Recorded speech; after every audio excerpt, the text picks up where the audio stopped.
예수님이 직접 제정하신 의식이 두 가지 있습니다. 세족식과 성찬식입니다. 주님은 이 두 의식을 같은 날 연이어 제정하셨습니다.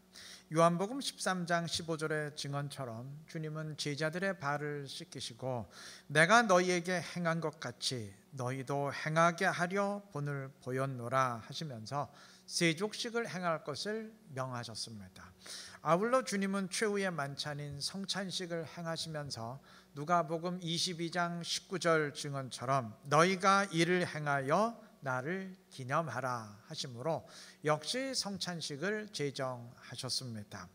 자, 이처럼 이 둘은 주님이 직접 제정하신 특별한 의식인데 엄밀히 말하면 이 둘 모두 하등 새롭거나 특별한 것은 아닙니다.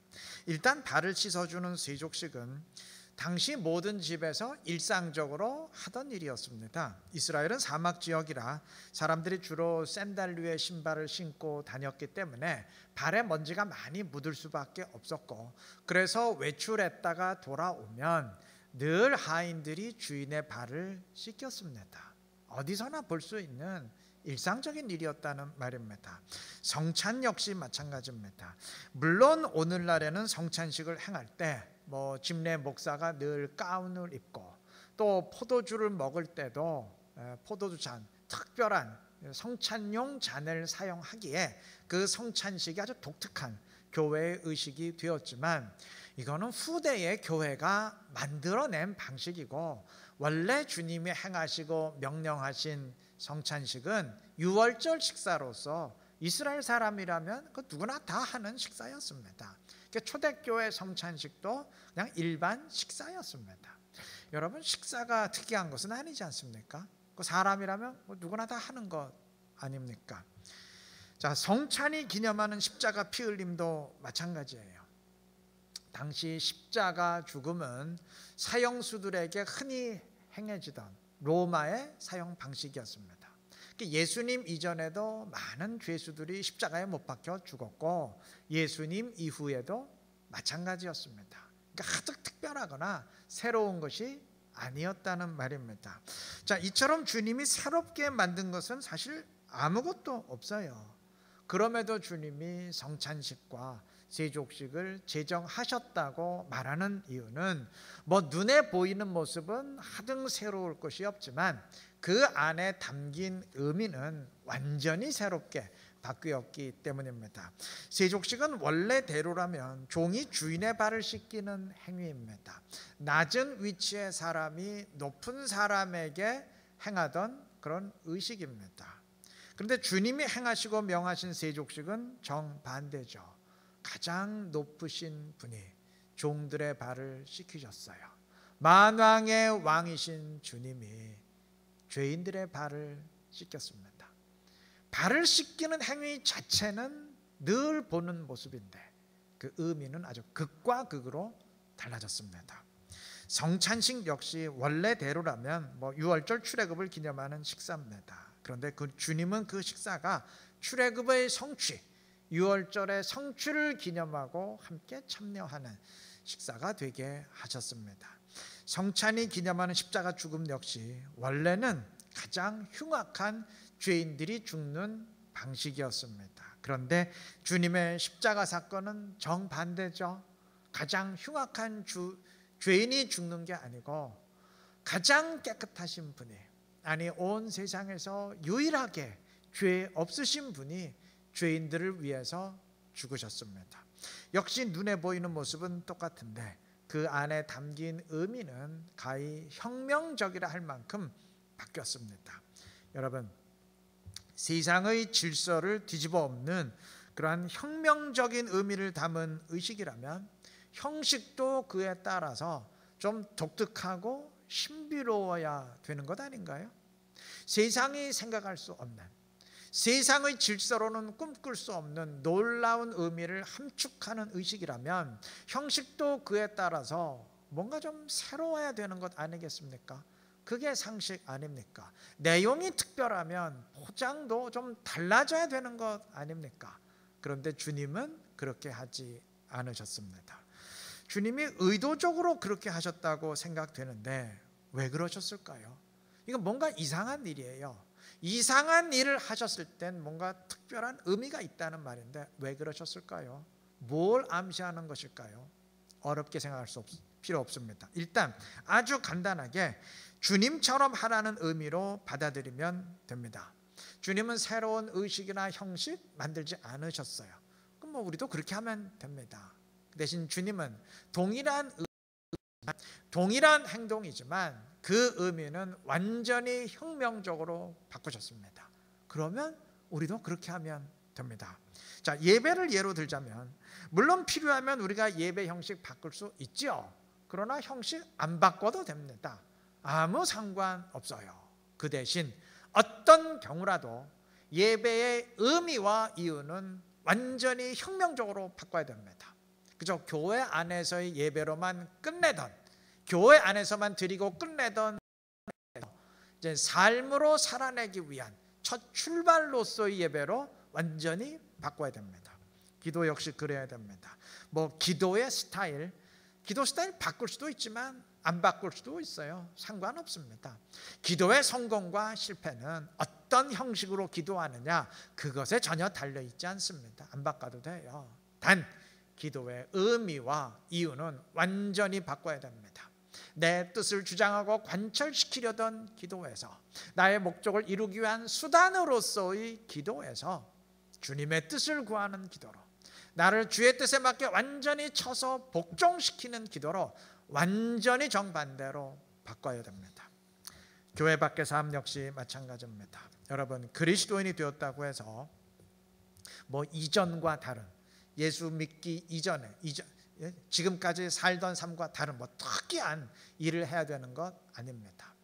직장 다니던 사람이 예수 믿게 되었다고 해서 직장 사표 내고 뭐 그리스도인만의 독특한 일을 해야 되는 것 아닙니다.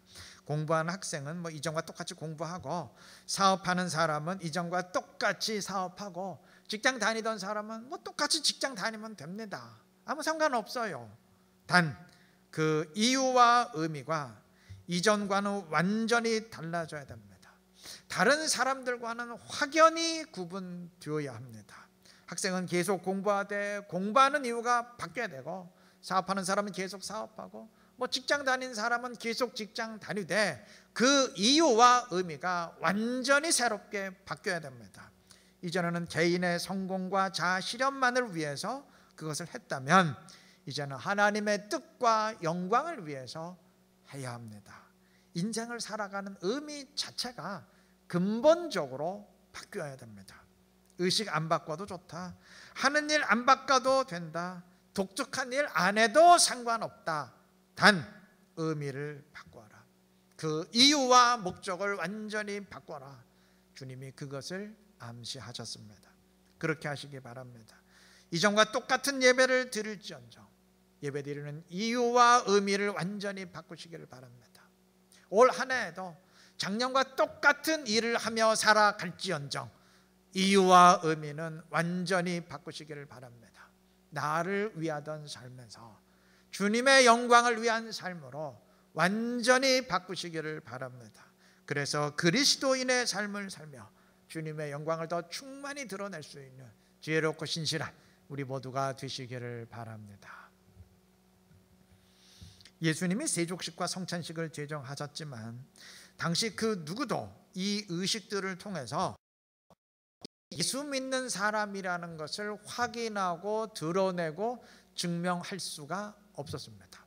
상식적으로 그렇죠. 할래야 할 수가 없죠.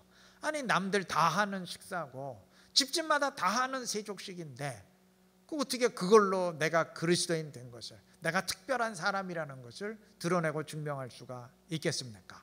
뭐 원천적으로 불가능하죠. 아니 그리스도인들은 예배를 드리니까 예배에 참여함을 통해서, 예배 드리는 모습을 통해서 자신이 그리스도인이라는 것을 드러내고 세상 사람들과 구별되는 것 아닙니까? 교회 가는 것으로 당연히 구별되지 않습니까? 하실 수 있는데 아니에요. 이건 오늘날 그렇다는 말이고 예수님 당시에는 절대 그렇지 않았습니다. 예수님은 기독교만의 새로운 예배를 결코 만들지 않으셨습니다. 당시 이스라엘 유대인이라면 누구나 다 회당에서 예배를 드렸는데 예수님도 특별한 예배 만들지 아니하시고 그냥 남들 다 드리는, 이스라엘 사람이라면 다 들락거리며 예배드리는 그 회당 예배 들으셨고, 그래서 초기의 성도들도 역시 마찬가지였어요. 때문에 당시엔 예배 드리는 모습으로는 이 사람이 예수를 믿는 그리스도인인지 아니면 일반 이스라엘 사람인지 전혀 구분할 수 없었습니다. 세례도 마찬가지예요. 요즘에는 세례 받았다는 것으로 그리스도인 됨을 확연히 구분할 수 있지만 당신 절대 그렇지 않았습니다. 당시 이런저런 단체들이 자기 단체에 가입하는 입회식으로 세례를 행했기 때문에 세례는 그저 일상적으로 보는 현상이었지 결코 그리스도인들만의 독특한 의식이 아니었어요. 세례 받았다는 사실로는 절대 자신이 그리스도인이라는 사실을 드러내고 증명할 수 없었다는 말입니다. 자, 이렇게 따지고 보면은 주님 참 이상해요. 주님은 기독교만의 독특한 의식, 구별되는 의식을 단 하나도 만들지 않았습니다. 여러분, 세상에 이런 종교 보신 적 있어요? 어느 종교가 있는데 그 종교만의 특이한 의식이 하나도 없어요. 그런 종교 보신 적 있습니까? 근데 주님이 그렇게 하셨어요. 이거 뭘 의미하는 걸까요?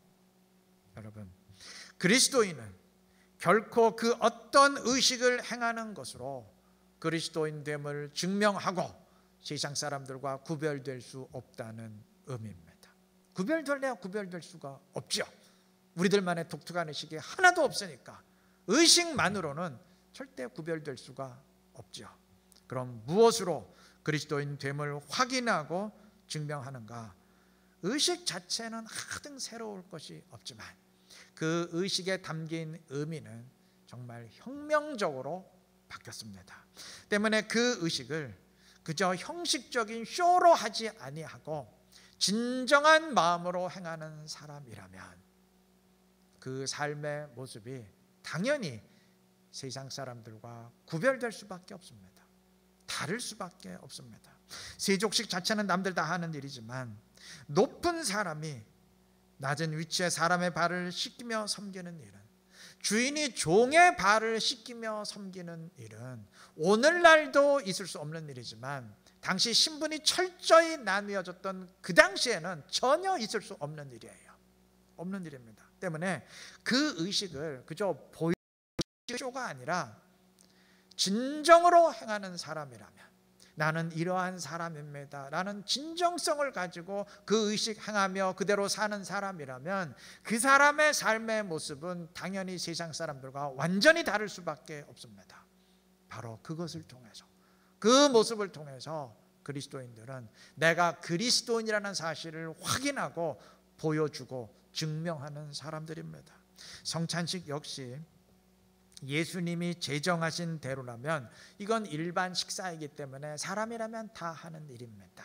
그런데 내용을 찬찬히 뜯어보면 그게 아니죠. 일반 식사지만 이게 단순히 음식을 먹고 마시는 게 아니고 주님의 살을 먹고 마시는 일입니다. 여러분, 주님을 먹고 마신다는 것은 주님과 하나 된다는 말입니다. 그렇지 않습니까? 아니, 보고 감상하는 것은 뭐 거리를 두고도 얼마든지 가능하지만 주님을 먹고 마시는 것은 주님을 내 안에 넣지 않고는 불가능하잖아요. 주님과 하나 되지 않고는 불가능하지 않습니까? 맞습니다. 성찬은 주님을 내 안에 넣음으로 주님과 하나 되는 것입니다. 주님이 직접 성찬의 의미를 그렇게 설명해 주셨습니다. 요한복음 6장 56절, 내 살을 먹고 내 피를 마시는 자는, 즉 성찬을 행하는 자는 내 안에 거하고 나도 그의 안에 거하나니. 주님과 하나됨이죠.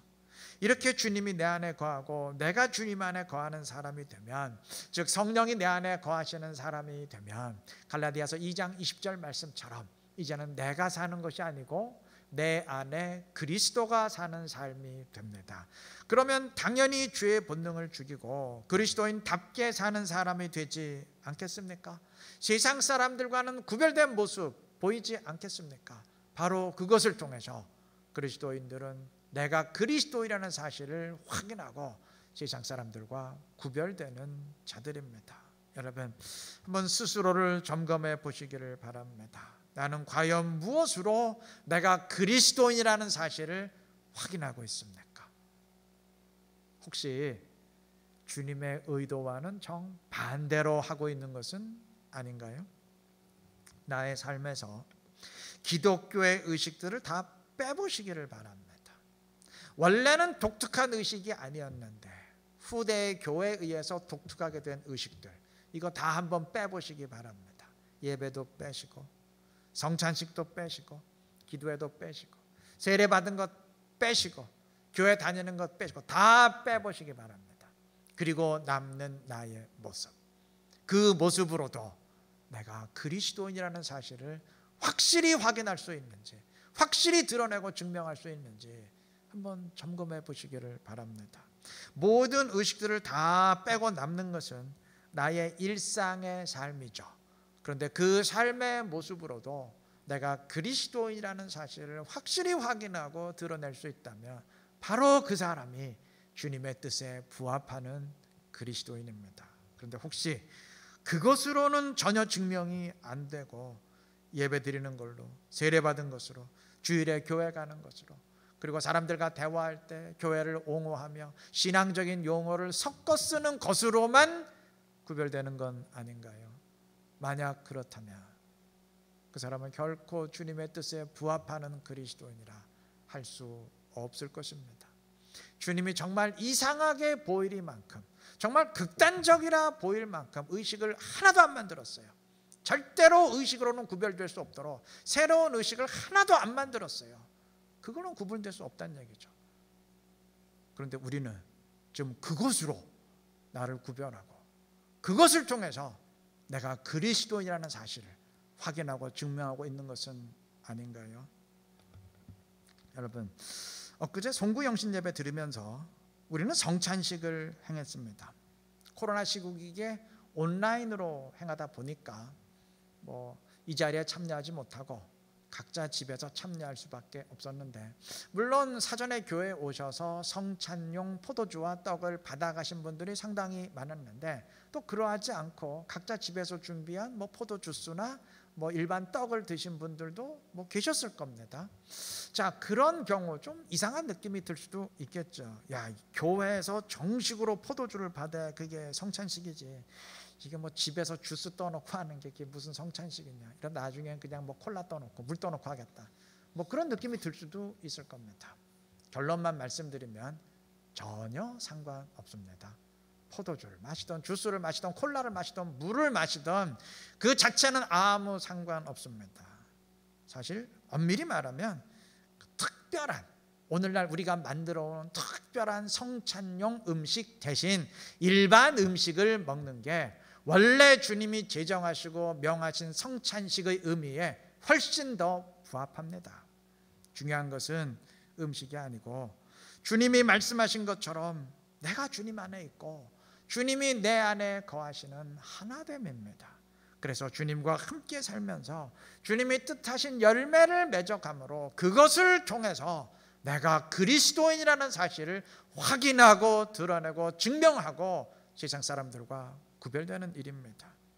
그런데 그것으로는 자신을 증명하지 못하다 보니까, 성찬의 정신으로 살아가는 삶의 모습으로는 구별되지 못하다 보니까, 세족을 행하는 정신으로는 살아가지 못해서 그것으로는 구별이 안 되다 보니까 그 대신 특별한 의식으로라도 자신을 증명하려 하고, 그러다 보니까 자꾸 예수 믿는 사람들만의 독특한 의식이 생겨나는 게 아닌가, 평범한 의식도 일부러라도 독특하게 만들려는 것 아닌가, 그래야 구분되니까. 그래서 대신 나는 그리스도인입니다, 자기 만족하고 있는 것은 아닌가, 좀 의심이 될 때가 상당히 많습니다. 여러분, 주님의 의도를 분별하시고 정말 무엇이 중요한 것인지, 진정 무엇을 통해서 우리가 그리스도인이라는 사실을 확인해야 되는지, 증명해야 되는지, 구별되어야 하는지 생각해 보시기 바랍니다. 그리고 그렇게 하시기 바랍니다. 그래서 의식을 행하는 것으로 신앙생활 때우는 사람 되지 마시고 그 의식에 담긴 세상이 생각할 수 없는 의미를 붙들고 그 의미대로 살아감으로써 그리스도인됨을 증명하고 주님의 뜻에 부합한 그리스도인으로서 주님을 더 기쁘게 할 수 있는 지혜롭고 복된 이루는 게 모든 성도님들 되시기를 바랍니다. 주님은 세족식과 성찬식을 제정하셨습니다. 물론 의식의 겉모습은 하등 바뀌지 않았지만 그 안에 담긴 의미는 혁명적으로 바뀌었어요. 때문에 주님이 명하신 의식을 그냥 위선으로 행하는 것이 아니고 진정으로 행하는 사람이 되려면 우리는 반드시 나 자신이 혁명적으로 바뀌어야 됩니다. 그렇지 않으면 주님이 명하신 의식을 행할 수가 없어요. 그죠? 쇼로는 할 수 있어도 진정 행할 수는 없게 됩니다. 상식적으로 그렇지 않습니까? 여러분, 온 우주의 왕이신 주님이 죄인들의 발을 씻기셨습니다. 바로 그것이 이처럼 행하라 우리에게 명하신, 주님이 명하신 세족식이에요. 그런데 만약 우리 전혀 그러한 섬김의 모습은 없으면서 자기 주장하고 목소리 높이고 군림하려고만 하면서 그저 세족식만 형식적으로 그럴듯하게 한다면 그게 위선적인 세족식이지 어떻게 주님이 명하신 세족식을 행하는 것이 되겠습니까? 그냥 가식적인 쇼에 불과하지 않겠어요? 성찬식도 마찬가지죠. 주님을 먹고 마심으로 주님을 내 안에 모시고 주님과 하나 된 모습은 전혀 없으면서 그냥 주님과 하나 되는 게 아니고 정반대로 주님 따로 나 따로 그냥 내 마음대로만 살면서 성찬식만 그럴듯하게 행하면서 주님의 살과 피를 먹고 마십니다. 그렇게 성찬식 행한다면 그게 위선이지 어떻게 주님이 명하신 대로 성찬을 행하는 것이 되겠습니까? 그냥 가식이죠. 때문에 진정 주님이 명하신 의식을 행하려면 나 자신이 세상 사람들과는 완전히 다른 모습으로 바뀌어야 됩니다. 세상에서는 높을수록 군림하고 자기 주장하지만 그러나 그리스도인이라면 높아질수록 오히려 더 낮아지고 섬길 수 있어야 됩니다. 그래야 주님이 명하신 세족식 할 수 있잖아요. 또 세상 사람들은 자기만의 인생을 살고 자아 실현을 위해 살지만 그리스도인은 주님을 내 안에 모심으로 내가 사는 게 아니고 내 안에 주님이 사는 삶이 되어서 주 뜻대로 주님의 영광을 위해 살아갈 수 있어야 됩니다.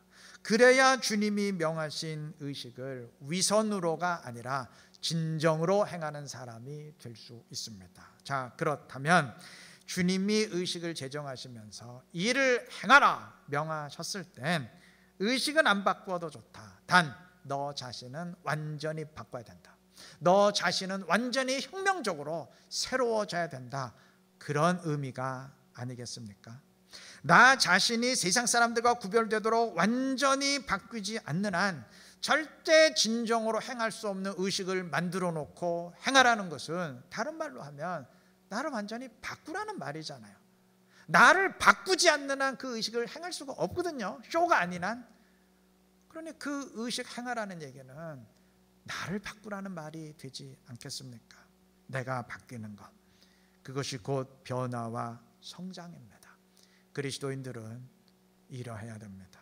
거듭말하지만 원래 주님이 명하신 대로라면 성찬식이건 세족식이건 하등 특별할 것이 없는 일상적인 일입니다. 때문에 그것을 행하는 그리스도인의 모습만 보면 도대체 예수 믿고 뭐가 바뀌었다는 건지 전혀 알 수가 없어요.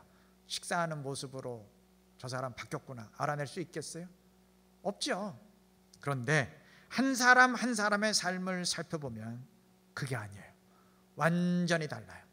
가치관이 다르고 사고방식이 다르고 인생을 사는 이유와 목적 자체가 다릅니다. 완전히 바뀌었어요. 그게 그리스도인의 특징입니다.